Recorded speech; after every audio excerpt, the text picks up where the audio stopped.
সেদিন রাতেই হঠাৎ খবর এলো গুলশানের অভিজাত এক বাসা থেকে চাঁদাবাজির অভিযোগে আটক 5 তরুণ। প্রথমে ভেবেছিলাম আবার কোনো পুরনো দলের ছাত্র সংগঠনের চিহ্নহীন ক্যাডাররা হবে, কিন্তু না, নাম দেখে চোখ কপালে ওঠে। আব্দুর রাজ্জাক রিয়াদ, যিনি বৈষম্য বিরোধী ছাত্র আন্দোলনের নেতা ছিলেন, তিনি সেই তরুণদের একজন, যাদের আমরা মনে করেছিলাম নতুন বাংলাদেশের ধারক ও বাহক। অথচ তার বাসা থেকে উদ্ধার হয়েছে প্রায় 2,25,00,000 টাকার চেক। আর এই রিয়াদকে যখন আদালতে নেওয়া হয়, তখন খবর আসে যে তিনি গুলশানে সাবেক এক এমপির বাসায় গিয়ে 50 লাখ টাকা চাঁদা চেয়েছিলেন। না দিলে তাকে পুলিশে ধরিয়ে দেওয়ার হুমকি দিয়েছিলেন। কোথায় গেল সেই নতুন রাজনৈতিক সংস্কৃতির কথা, সেই আদর্শ যার জন্য ছাত্ররা রাজপথে গড়াগড়ি খেয়েছিল? এই প্রশ্নগুলো আজ বাংলাদেশের প্রতিটি বিবেকবান নাগরিকের মনে দানা বাঁধছে। কারণ ঘটনাটি একক কোনো ব্যক্তির বিচ্যুত নয়, বরং একটি ধারাবাহিক পচনের বহিঃপ্রকাশ, যেখানে নতুন বন্দোবস্ত নামের বেলুনটি দিনের আলোতেই চুপসে পড়ছে। আমরা যারা নতুন বাংলাদেশের স্বপ্ন দেখেছিলাম, নতুন বাংলাদেশ বলতে অন্যরা যেরকম বলছে আমি তেমনটা বলছি না, পরিবর্তিত আরো আধুনিক উদার বাংলাদেশের, গণতান্ত্রিক বাংলাদেশের স্বপ্ন দেখেছিলাম, তারা জানতাম একদিন না একদিন শেখ হাসিনার দুঃশাসনের বিরুদ্ধে একটা গণ অভ্যুত্থান হবে। সেই দিনটি এলো 2024 সালের জুলাই মাসে। রাজপথে লাখো মানুষ, ছাত্র জনতার ঢল, গণসংযোগ, ব্যানার, পোস্টার, গ্রাফিতি, সবকিছু মিলিয়ে মনে হয়েছিল বাঙালির রাজনৈতিক মুক্তির একটা নতুন সূর্য উঠেছে। সেই অভ্যুত্থানের পর যাদের হাতে আমরা নেতৃত্ব দিয়েছিলাম বা যারা নিজেরাই নিয়েছিলেন, আসলে তাদের অনেকেই আজ চাঁদাবাজি, ঘুষ, কমিশন, টেন্ডার বাণিজ্য, প্রভাব বিস্তার আর দখল পাচালির জালে জড়িয়ে পড়েছে। এনসিপির যুগ্ম আহ্বায়ক মাহবুব আলম মাহির বিরুদ্ধে 6.5 কোটি টাকার লেনদেনের অভিযোগ এসেছে অস্ট্রেলিয়া থেকে। আবার সেই একই অভিযোগে তার ভাই বাফুজ আলম, যিনি সরকারের তথ্য ও সম্প্রচার উপদেষ্টা, তাকেও অভিযুক্ত করা হচ্ছে। যদিও তিনি পাল্টা পোস্টে এসব অভিযোগকে বড় ষড়যন্ত্র বলছেন, তবুও যে প্রশ্নগুলো উঠছে তা কিভাবে চাপা দেব? এনসিপির অন্যান্য নেতা বা যারা সরকারি ছিলেন, উপদেষ্টা, তাদের বিরুদ্ধে নানা রকমের অভিযোগ আছে এবং অভিযোগ শুধু তাদের বিরুদ্ধে নেই, তাদের বাবা, আত্মীয় স্বজনদের বিরুদ্ধে নানা অভিযোগ। অভ্যুত্থানের কিছুদিন পরে চট্টগ্রামের ছাত্রনেতা হাসনাত আব্দুল্লাহ বলেছিলেন, ঘুষ চাইলে ঘুষি মারুন। আর সেই ছাত্র আন্দোলনের বহু নেতার বিরুদ্ধেই ঘুষ খাওয়ার অভিযোগ। এবং এই অভিযোগগুলো নতুন নয়, অনেক পুরনো। এবং আমি কিন্তু অনেকবার বলেছি যে কোনো কিছুই লুকোনো না, সব রেকর্ড হচ্ছে নানা জায়গায়, নানাভাবে, সময় মতো সব বেরিয়ে আসবে। হচ্ছেও কিন্তু তাই। সামাজিক মাধ্যমে উমামা ফাতেমা নামের এক সাবেক মুখপাত্র, অর্থাৎ বৈষম্য বিরোধী আন্দোলনের মুখপাত্রের ফেসবুক লাইভ তো অনেকের ঘুম হারাম করে দিয়েছে। তিনি বলেছেন, জুলাই অভ্যুত্থান অনেকের কাছে মানি মেকিং মেশিনে পরিণত হয়েছে। এই কি ছিল সেই নতুন পথ?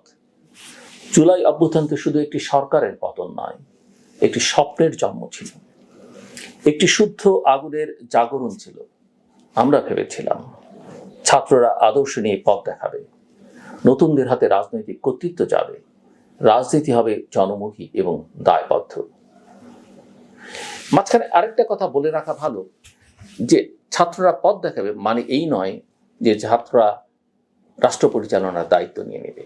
কারণ ছাত্রদের তৈরি হতে হবে, লেখাপড়া করতে হবে, জ্ঞান বিজ্ঞানের সঙ্গে সম্পর্কিত হতে হবে, গোটা পৃথিবীটাকে জানতে হবে এবং পৃথিবীর সঙ্গে সংযোগ বাড়াতে হবে। সেই কাজ না করেই হঠাৎ আন্দোলন থেকে সরকারে গিয়ে বসা এবং সেখানে আমাদের কিছু বয়োবৃদ্ধ মানুষদের আশ্রয় প্রশ্রয় তাদেরকে যেভাবে দিয়েছে, সেই দায়টাও কিন্তু আমাদের বয়োবৃদ্ধদেরও নিতে হবে। এমনকি সরকার প্রধানকে নিতে হবে। তারা কোনোদিনই ছাত্রদের ক্লাসে যাওয়ার কথা বলেননি, লেখাপড়া করবার কথা বলেননি, বরং সরকারে নিয়ে ক্ষমতার লোভ দেখিয়ে তাদের দিয়ে নানা অপকর্ম করিয়ে এবং তারা সেই অপকর্মদের প্রতি ঢুকে পড়েছে। এখন দেখা যাচ্ছে কেবল পুরনো সিন্ডিকেটের জায়গায় নতুন মুখ বসছে। ঘুষের পরিমাণ কমার কথা ছিল, তা বেড়েছে 5 গুণ। বিএনপি মহাসচিব মির্জা ফখরুল ইসলাম আলমগীর বলছেন, আগে 1 লাখ ঘুষ দিতে হতো, এখন লাগে 5 লাখ। কেউ কেউ ভাবতে পারেন তিনি রাজনৈতিক উদ্দেশ্যে এমন বলেছেন, কিন্তু বাস্তবতা বলছে ভূমি অফিস, পাসপোর্ট দপ্তর, বিআরটিএ, এমনকি থানার ওসির কাছে যাওয়া সবখানি মানুষ আগের চেয়ে বেশি হয়রানির শিকার হচ্ছে। প্রথম আলো বলছে, পিটিসিএল এর একটা প্রকল্পে দুর্নীতির অভিযোগে তদন্ত চলার মাঝেই সেটি চালু করার তোড়জোড় চলছে। প্রধান উপদেষ্টার বিশেষ সহকারী দুদকের চেয়ারম্যানকে গিয়ে অনুরোধ করেছেন। অভিযোগ উঠেছে সরকার গঠনের পরই এই প্রকল্পে যন্ত্রপাতি কেনার জন্য প্রভাব খাটানো হয়েছে। বুঝে আসছে না কারা আদৌ নতুন বাংলাদেশের প্রতিনিধি। আমরা কি শাসন ব্যবস্থা বদলাতে পেরেছি, নাকি শুধু মুখ বদলেছি? ফেসবুকে এখন কেউ কেউ রসিকতা করে বলছে, আগে 400 কোটি টাকার মালিক হতে লাগতো 15 বছর, এখন লাগে 3 মাস। এতটা দ্রুতগামী দুর্নীতির গতিতে আমরা কোন উন্নয়নের দিকে যাচ্ছি?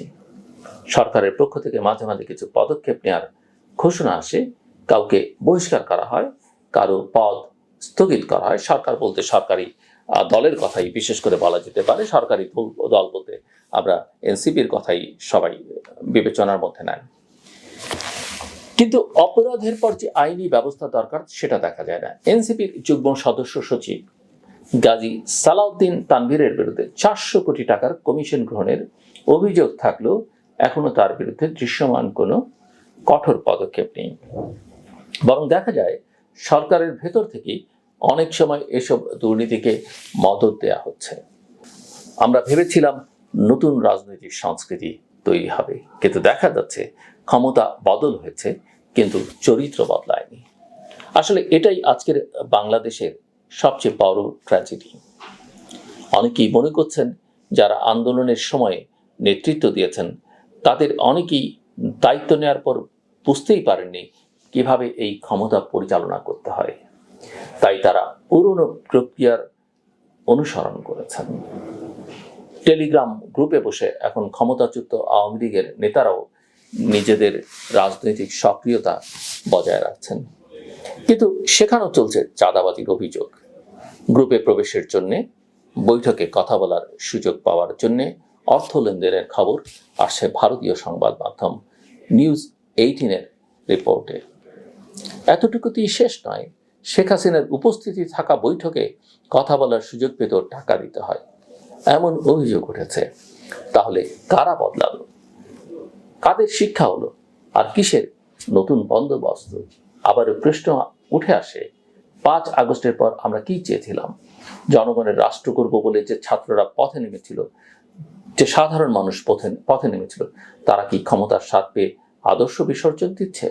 বিশেষ করে ছাত্র নেতাদের কথা বলা হচ্ছে, নাকি এটাই ছিল তাদের মূল উদ্দেশ্য? তাদের ব্যর্থতা শুধু তাদের নয়, সরকারেরও। কারণ সরকার যদি শুরুতেই কঠোর অবস্থান নিত তবে এই অবস্থায় ছড়িয়ে পড়তো না, এই অবক্ষয় ছড়িয়ে পড়তো না। এখন যদি সেই সমন্বয়ক নামধারীরা পুলিশের খাতায় আসামি হন, তাহলে দায় কেবল তাদের নয়, প্রশাসন এবং রাজনৈতিক নেতৃত্বেরও। আর যখন আমরা ফিরে তাকাই, দেখতে পাই নতুন বাংলাদেশ শব্দটি ছিল কেবল একটি রাজনৈতিক প্যাকেজিং, যার ভেতরে ছিল পুরনো পচা আমলাতান্ত্রিকতা, পুরনো ঘুষের খেলা আর আধুনিক রূপে সাজানো মাফিয়া রাজনীতি।